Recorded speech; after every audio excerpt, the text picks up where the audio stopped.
Hello and a very good evening to all my dear students. Today I will teach you about the classical theory of income and employment. बच्चों, आज हम रोजगार और आय के प्रतिष्ठित सिद्धांत के बारे में पढ़ेंगे। रोजगार सिद्धांत को पढ़ने के लिए हमें प्रतिष्ठित सिद्धांत को जानना ज़रूरी है। फिर हम पढ़ेंगे Keynesian theory of income and output determination. अब हम देखते हैं कि जो थ्योरी है, ये जो सिद्धांत है, वो क्या था और किन किन मान्यताओं पर आधारित था। और इस वीडियो में मैं आपको से का बाजार नियम, सेज लॉ ऑफ मार्केट के बारे में जानकारी प्रदान करूंगी। The entire economic premise of the classical economists was based on the assumption of full employment of labor and other economic resources. जब भी बात प्रतिष्ठित अर्थशास्त्र की आती है, तब हमें यह ध्यान में रखने की आवश्यकता है कि प्रतिष्ठित अर्थशास्त्रियों की एक महत्वपूर्ण मान्यता यह थी कि उन्होंने अपनी विचारधारा में एवं अपने सिद्धांतों में इस बात पर बल दिया था कि श्रम बाजार में या श्रम का एवं अन्य आर्थिक संसाधनों में पूर्ण रोजगार की स्थिति उत्पन्न या उपलब्ध होती है। They have always assumed the conditions of full employment to be prevailing in the economic system. मतलब जितना भी उत्पादन किया गया वह पूरा का पूरा प्रयोग में लाया गया।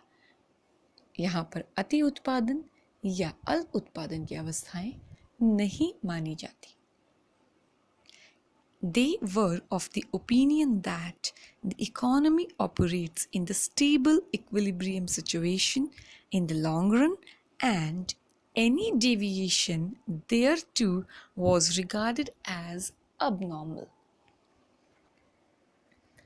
प्रतिष्ठित अर्थशास्त्र जो विवेचना करता है अपने सिद्धांतों की, वो दीर्घकाल के लिए होती है अधिकतर। एवं यह सिद्धांत यह मानता है कि अगर अल्पकाल में किसी भी प्रकार की डिसइक्विलिब्रियम, असंतुलन की सिचुएशन उपलब्ध होती है या उत्पन्न होती है, तो वह सिचुएशन या वह अवस्था दीर्घकाल में स्वतः ही संतुलन की अवस्था में आ जाती है। ठीक है। और अगर कभी दीर्घकाल में रोजगार में, आय में या उत्पादन में असंतुलन की अवस्था सामने आती है, तो यह सिचुएशन अबनॉर्मल या असामान्य मानी जाती है। तो मतलब क्या हुआ यहाँ पर? The classicals were of the opinion that the economic system and the level of employment and income in the economy remains at equilibrium point and there is no unemployment in the long run. Short run में या अल्पकाल में बेरोजगारी की या unemployment की situations उपलब्ध होने की संभावनाएं होती थी, लेकिन वो ऑटोमेटिकली स्वतः रूप से मार्केट फोर्सेस के थ्रू या किसी भी प्रक्रिया या मार्केट की ताकतों के ज़रिए अपने आप को एडजस्ट करके संतुलन की अवस्था में स्थापित कर लेती थी। जब हम क्लासिकल्स के बारे में पढ़ते हैं तो इस सिद्धांत के दो बहुत महत्वपूर्ण पिलर हैं। उन पिलर्स में हम सबसे इम्पॉर्टेंट मानते हैं says law of market and the quantity theory of money, से का बाजार नियम और मुद्रा का परिमाण सिद्धांत। मुद्रा के परिमाण सिद्धांत के बारे में चर्चा हमने पूर्ण रूप से पिछले कुछ वीडियोस में की है, जिसमें हमने फिशर के सिद्धांत को, जो कि एक क्लासिकल सिद्धांत है, कैम्ब्रिज सिद्धांत, फिर आगे चलकर हमने कीन्स को भी पढ़ा, जिसमें हमने तरलता पसंदगी सिद्धांत के बारे में जानकारी प्राप्त की। तो बच्चों, जब भी क्लासिकल्स की बात हो तो फुल एम्प्लॉयमेंट का अजम्पशन मानकर चलना है, लॉन्ग रन की थ्योरी मान के चलनी है, और इसके कुछ अंदर के पॉइंट्स हैं जो पिलर्स हैं वो हम डिटेल में करेंगे धीरे धीरे। बट आज अपन अजम्पशंस के साथ साथ से का बाजार नियम पढ़ेंगे। Along with that, they also made an assumption of perfect competition. free capitalist economy and optimum use of resources in long run.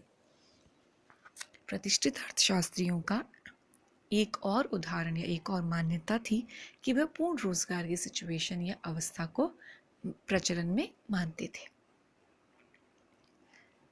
फिर इन्होंने ये माना जो फ्री मुक्त पूंजीवादी अर्थव्यवस्था है। प्रतिष्ठित अर्थशास्त्रियों के अनुसार वाणिज्यवादी मर्केंटिलिज्म या हम कहें पूंजीवादी धीरे धीरे डेवलप हुआ, ऐसी अर्थव्यवस्था मानेंगे, और जिस अर्थव्यवस्था में दीर्घकाल में संसाधनों का अनुकूलतम प्रयोग किया जाना सुनिश्चित किया गया। Here, full employment does not mean the total absence of the unemployment, but there can be frictional unemployment of temporary nature or seasonal unemployment. ये बात यहाँ पे ध्यान देने की है कि जब बात पूर्ण रोजगार की जाती है प्रतिष्ठित अर्थशास्त्रियों द्वारा, तो वह किसी भी प्रकार की बेरोजगारी को ना, ऐसा नहीं है कि कोई भी प्रकार की बेरोजगारी नहीं, कुछ प्रकार की बेरोजगारी की अवस्थाएं मानते थे। और वो कैसी होती थी? वो फ्रिक्शनल अनएम्प्लॉयमेंट, जिसे टेम्पररी नेचर का माना जाता था। फिर सीजनल अनएम्प्लॉयमेंट, मौसमी बेरोजगारी। तो दीज आर 2 और 3 टाइप्स ऑफ अनएम्प्लॉयमेंट जिनको क्लासिकल्स मानते थे कि ये कभी कभी टेम्पररीली उत्पन्न हो जाती है। मौसमी बेरोजगारी, सीजनल, मतलब एग्रीकल्चरल प्रोडक्ट्स के केस में हमें इस तरह का बेरोजगारी दिखता है। फ्रिक्शनल अनएम्प्लॉयमेंट, जब कोई चेंज करता है किसी भी उद्योग को नई टेक्निक के लिए, मान लीजिए कोई टेक्निक ऑब्सोलीट हो गई, पुरानी हो गई, और नई तकनीक के तरफ आप जा रहे हैं, तो उस ड्यूरेशन में जो उस तकनीक को सीखने की जो प्रक्रिया होती है, उस प्रक्रिया में अगर आपको रोजगार प्राप्त नहीं है, तो तब तक आप क्या कर सकते हैं? क्या होता है? वो व्यक्ति वो बेरोजगार होता है।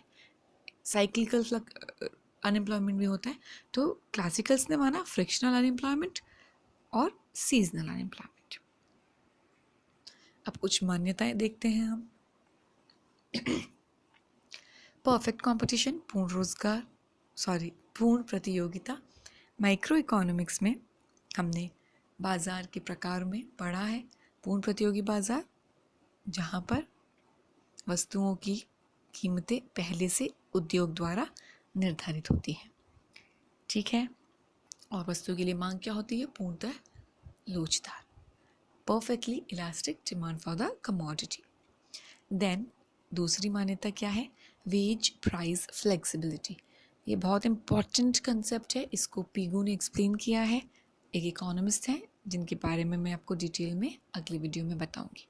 मतलब थोड़ा अगर हम समझें तो हम समझेंगे कि वेज और प्राइस की, मजदूरी और कीमतों की फ्लेक्सिबिलिटी, लचीलापन होता है, जिससे उनमें चेंजेस आना आसान होता है, और उनके चेंजेस के थ्रू ही ऑटोमेटिकली लॉन्ग रन में फुल एम्प्लॉयमेंट का सिचुएशन अटेन किया जा सकता है। होमोजीनियस लेबर, जो श्रम की इकाइयाँ हैं वो समरूप हैं, मतलब गुणवत्ता में या उत्पादकता में या कार्यकुशलता में श्रम की इकाइयाँ एक जैसी हैं, समरूप हैं। Constant stock of capital and technology, बहुत इंपॉर्टेंट मान्यता।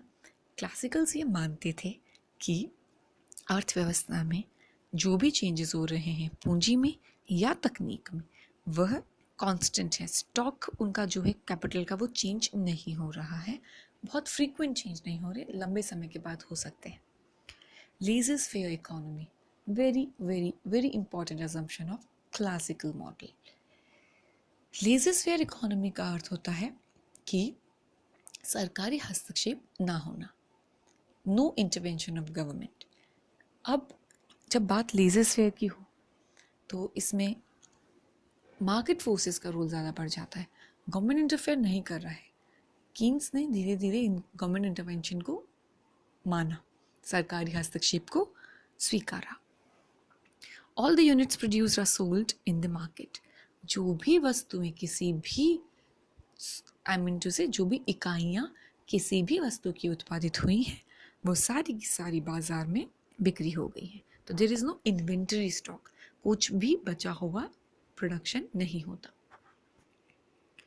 Now Say's law of market, बहुत बेसिक है। से का बाजार नियम, एक परिभाषा के रूप में अगर हम इसे परिभाषित करें तो what do we will say, supply creates its own demand, पूर्ति स्वयं अपनी मांग उत्पन्न करती है।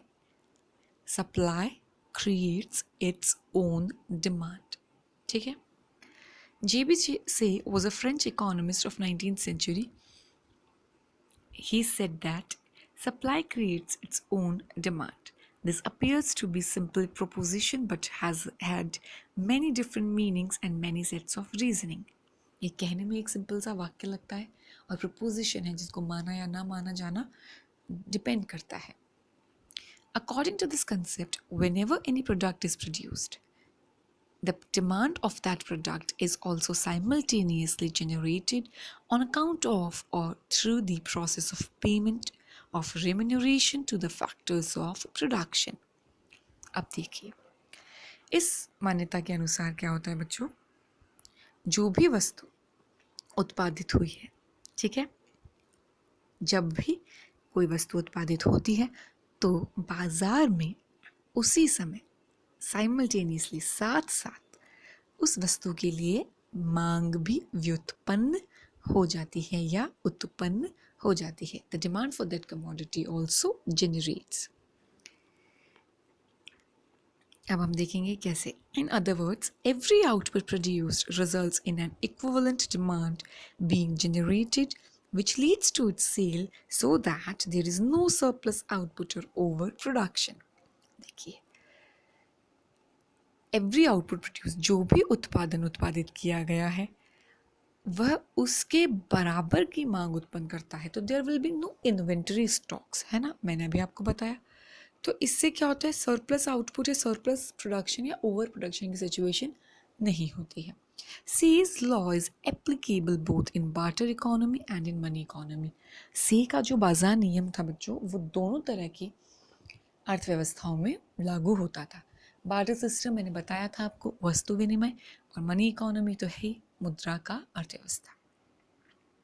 अब कुछ मान्यताएं हैं से के नियम की, बाजार नियम की, वो देखते हैं। ऑप्टिमम एलोकेशन ऑफ रिसोर्सेस, संसाधनों का अनुकूलतम आवंटन। परफेक्ट इक्विलिब्रियम, पूर्ण संतुलन। परफेक्ट कंपटीशन, बाजार में कैसा बाजार है, अवस्था क्या है, पूर्ण रूप प्रतियोगिता की। मार्केट इकोनॉमी, मार्केट इकोनॉमी मतलब पूंजीवादी कैपिटलिस्टिक इकोनॉमी, यह जो मार्केट फोर्सेस से डिटरमाइन होती है, गवर्नमेंट का इंटरवेंशन नहीं है। Laissez faire policy of the government, ठीक है। Elastic market, very important, the market situations are very elastic, लोच है उनमें चेंजेस किए जा सकते हैं, they are self we can say changeable. Market automatism, स्वतः मार्केट बाजार की शक्तियाँ कार्य करती है। सर्कुलर फ्लो, सर्कुलर फ्लो कैसे, जो प्रोडक्शन किया गया उसका डिमांड जनरेट हुआ, उसे वापस प्रोडक्शन हुआ, तो it becomes and it forms a circularity. Saving investment equality बहुत इंपॉर्टेंट है। से ने या क्लासिकल्स ने सेविंग और इन्वेस्टमेंट को इक्वल माना है और इन्होंने सेविंग और इन्वेस्टमेंट को रेट ऑफ इंटरेस्ट से डिटरमाइन किया है। कीन्स ने इसको इनकम से किया है, ठीक है। लॉन्ग रन कॉन्सेप्ट, ये दीर्घकालीन अवधारणा है, ठीक है बच्चों। अब हम देखते हैं says law in barter economy. In barter economy, the producers undertake to produce the goods either to consume or to exchange them for other goods which they need for consumption. Simple सी बात है, वस्तु विनिमय क्या था बच्चों, वस्तु विनिमय वो उस प्रकार का विनिमय है जिसमें एक वस्तु के बदले दूसरी वस्तु का विनिमय या आदान प्रदान किया जाता है।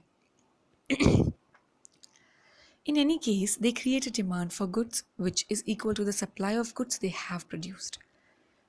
अब देखो, अगर वस्तु विनिमय करना है तो जो भी वस्तु उत्पादित की गई है या जो सप्लाई करना है, पूर्ति करनी है जिस वस्तु की, उसी के बराबर वस्तु की मांग भी करनी पड़ेगी, जो हम कहते हैं ना डबल कोइंसिडेंस ऑफ वांट्स, ठीक है। It is production which creates market for goods. No sooner a product is created, from that instant it affords a market for other products to the full extent of its value. Thus, a producer himself becomes a consumer for his own product or somebody else's product. अब देखिए, मान लीजिए किसी ने किसी वस्तु का production किया, या मान लीजिए जूते का प्रोडक्शन किया, शू का। एट द सेम टाइम अब उसका प्रोडक्शन किया गया, अब उसको वो जूता बेचना है, बिक्री करना है, सप्लाई करना है, उसकी पूर्ति करनी है, right? Now in barter system he would like to look for a person who will take his shoe and will give wheat to him in return, जो उसका जूता लेके उसे गेहूं देगा बदले में। तो जितना भी जूते का प्रोडक्शन हुआ बच्चों, वो क्या हुआ, वो किसी ने उसके लिए डिमांड जनरेट करी, जिसको गेहूं देना था और शू लेना था। बार्टर सिस्टम में लागू होता है सेका बाजार नियम इस तरीके से, right? In the words of J.S. Mill, all sellers are inevitably and by meaning of the word buyer. Very, very important line here to be noted. J.S. Mill कहते हैं, सारे विक्रेता अंतिम रूप में या अपर्याय रूप से क्रेता हैं। All sellers are inevitably and by meaning of the word buyers. ठीक है? तो बार्टर सिस्टम में सेका नियम इस तरीके से लागू हुआ। Says law in money economy. In money economy, people receive money in exchange of the goods that they have produced. मुद्रा अर्थव्यवस्था में क्या होता है, लोगों को अपने वस्तु के बदले में वस्तु की पूर्ति या बिक्री करने के बाद मुद्रा प्राप्त होती है। This implies that the supply of product through the process of production generates necessary income occurring to the factors of production in the form of rent, wages, interest, profits, etc.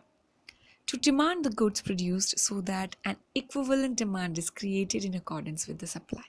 अब देखिए, जब भी कोई वस्तु विक्रेता बिक्री करता है तो उसके बदले में उन्हें क्या प्राप्त होता है, मुद्रा।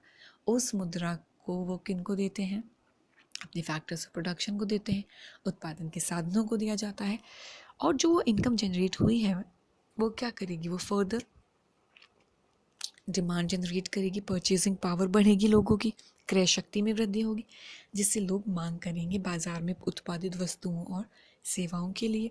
तो जब ये मांग होगी बच्चों, तो जितना भी प्रोडक्शन हुआ उसके इक्विवेलेंट मांग जनरेट हो जाएगी या उत्पन्न हो जाएगी।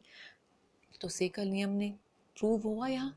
सेज लॉ क्या कहता है, supply creates its own demand. So we can say that the main source of demand is the flow of incomes generated from the process of production itself. अब देखिए यहाँ पर, तो हम यहाँ पर यह कह सकते हैं कि मांग का जो स्रोत है, या मांग जब पैदा होती है, उत्पन्न होती है, वो क्या किससे होती है, is the flow of incomes. वो जो आय फ्लो कर रही है, प्रवाहित हो रही है, जो कि उत्पन्न हुई है किसके वजह से बच्चों, उत्पादन की प्रक्रिया से। तो जब उत्पादन की प्रक्रिया के फलस्वरूप आय का सृजन होता है, वो सृजित आय मांग के स्रोत के रूप में उत्पन्न होती है। ठीक है?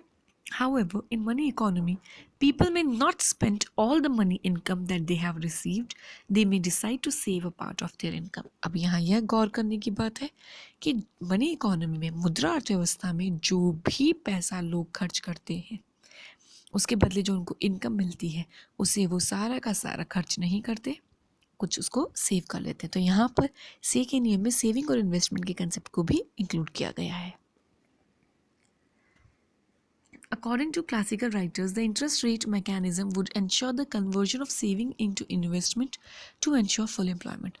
अब जब बात सेविंग की आ जाती है बच्चों, बचत की जहाँ बात आ जाती है, तो वहाँ पर क्लासिकल्स ने यह ध्यान में दिया है, या ये इंपॉर्टेंट बात बताई है कि जो रेट ऑफ इंटरेस्ट होता है उस मैकेनिज्म से क्या होता है, जितना भी सेव किया गया बच्चों वुड इंश्योर द कन्वर्जन, उसको कन्वर्ट किया जा सकता है इनटू इन्वेस्टमेंट, निवेश के रूप में, ताकि पूर्ण रोजगार की अवस्था को स्थापित किया जा सके। तो सेविंग और इन्वेस्टमेंट जहाँ कट करता है वहाँ रेट ऑफ इंटरेस्ट डिसाइड हो जाता है।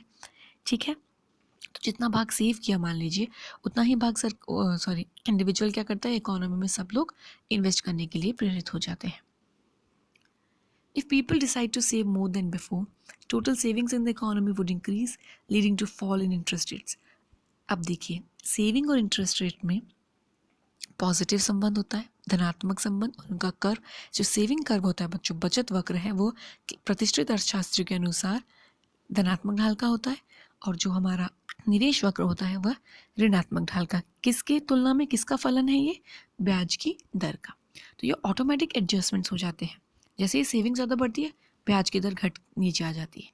ठीक है,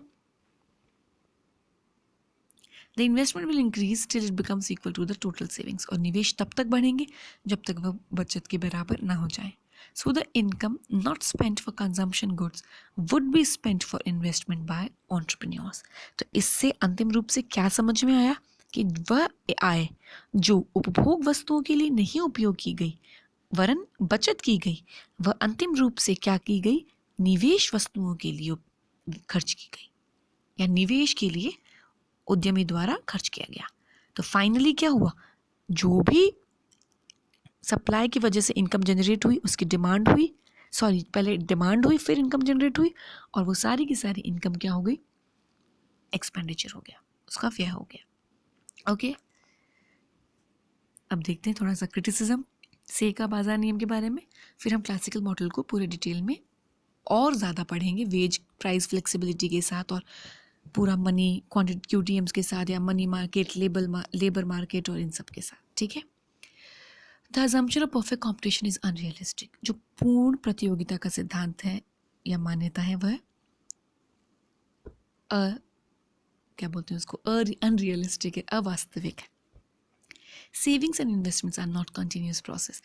बहुत ज़रूरी बात, जहाँ बचत हो रही है वही निवेश होना ये ज़रूरी नहीं है। Investment is mainly influenced by the marginal efficiency of capital and not solely on the changes in the rate of interest. बहुत इंपॉर्टेंट, प्रतिष्ठित अर्थशास्त्री जो से का नियम बताते हैं, जेबी से ने जो बताया है, उस नियम के अनुसार ब्याज निवेश केवल ब्याज की दर का फलन है, लेकिन ऐसा नहीं है। निवेश पूंजी की सीमांत कार्यकुशलता पर भी निर्भर करता है, आय पर भी निर्भर करता है, जो कीन्स ने एक्सप्लेन किया है। According to Keynes, equilibrium can be attained at any level below the full employment situation also. और कीन्स ये मानते हैं कि जो रोज़गार का जो साम्य है बच्चों, वो पूर्ण रोज़गार के नीचे भी स्थापित किया जा सकता है। इसके बारे में हम बाद में पढ़ेंगे जब हम कीनजियन लेवल या theory of income and output employment determination पढ़ेंगे। ठीक है, तो it was all about your says law of market. I hope you guys have understood the basics of says law of market. ये बहुत इंपॉर्टेंट प्रश्न है, इसको ज़रूर अच्छे से पढ़िएगा। और अब हम आगे क्लासिकल इकोनॉमी थियरी को पूरा डिटेल में नेक्स्ट वीडियोज़ में पढ़ेंगे। Thank you so much for listening to this video.